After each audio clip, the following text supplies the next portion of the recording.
جنة الله زوف الشهيد وحي الشهيد بأحلى نشيد إلى المجد قد سار في همة فنال الأبي جنان المجيد لدى الله حي ولا لم يمت بجانب حور الجنان سعيد فلا تحسبن الشهيد بميت فما الحر الحمد لله رب العالمين والعاقبة للمتقين والصلاة والسلام على أشرف الأنبياء والمرسلين أما بعد السلام عليكم ورحمة الله وبركاته. امید است که دوستان و برادران مجاهد در هر جایی که هستید در حفظ الله جل جلاله باشید. بله سامعین محترم، بحث ما رابطه بر بعض مسائلی که در قرآن عظیم الشان درباره عملیات شهادت طلبانه دلالت می کند ادامه خواهد داشت.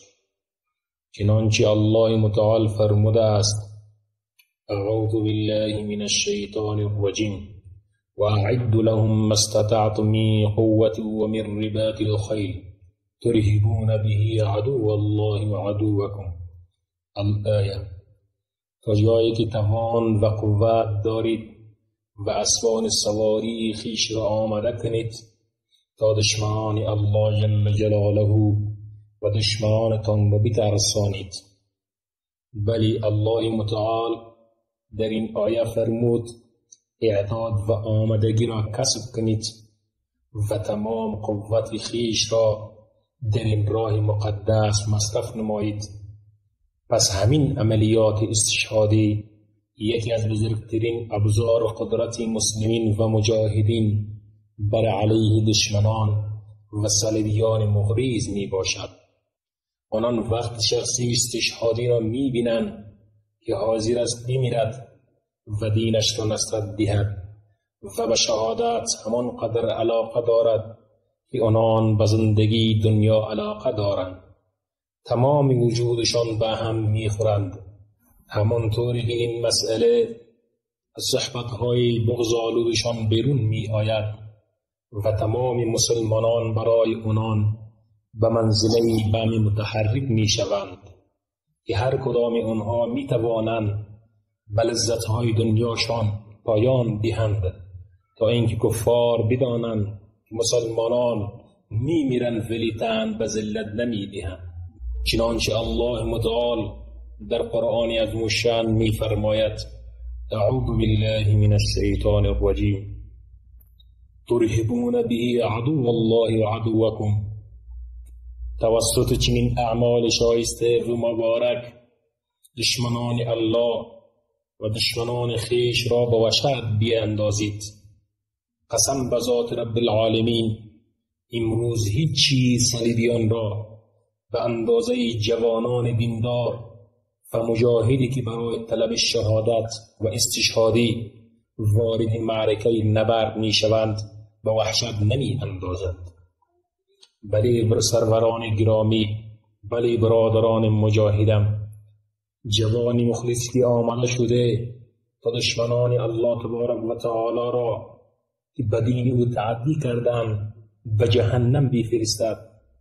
جوانی که تبدیل به معشل شده که هم دامن پرید کفار را آتش می کشد و هم بارشنایش را برای غافلان امت روشن می سازد که ای امت محمد صلی الله علیه و آله و سلم بیدار شوید. ای امت مجاهد، کفار بر سر سفره رنگین تو کرگسوار نشسته و می خورد و می کشد و می خندد و توجیه می کند و مخصص اصل تو هستی. ای جوانان مسلمان بیدار شو از خواهرت و مادرت و از ناموس مسلمانان دفاع کن. ولی برادران مجاهدم، همیشه این جمله را امام المجاهد عبدالله اعظام رحمه الله تعالی بیان می آورد که می فرمود مثال ما با کفار این گونه است. کفار فکر می کنند که ما مانند گوسفندی هستیم که دست پا بسته در مقابل او قرار داریم و او شخصی است که کت و شلوار سفید پوشیده و چاقو در دست دارد و برای ذبح گوسفند پیش می آید و در حالی که گوسفند را ذبح می کند گوسفند دست پاچک نمی زند و کمی خون بر روی کت و شلوار سفیدش می باشد و کافر بر می گردد و به گوسفند می گوید و به گوسفند بیچاره می گوید وحشی وحشی تروریست. بله سروران گرامی و برادران مجاهدم، ببینید ما در نظر آنان هیچ اختیار نباید داشته باشیم، حتی به هنگام مردن و جام دادن نیز نباید مقاومت کنیم تا لباسشان کثیف نشود. یعنی برادرین مجاهد و مسلمان در هر حال تو محکوم هستی ظاهرا. پس آنانی که بر عملیات استشهادی حمله می کنند به این بهانه اهل اسلام و دین اسلام خراب نشود. بدانید که الله متعال در کلام خویش می فرماید اعوذ بالله من الشیطان الرجیم ولن ترضى عنك اليهود ولا النصارى حتى تتبع ملتهم قل إن هدى الله هو الهدى ولئن اتبعت أهواءهم بعد الذي جاءك من العلم ما لك من الله من ولي ولا نصير. الآية. یهود و نصارا هرگیز از تو خشنود نخواهند شد مگر اینکه از دینشان پیروی کنی.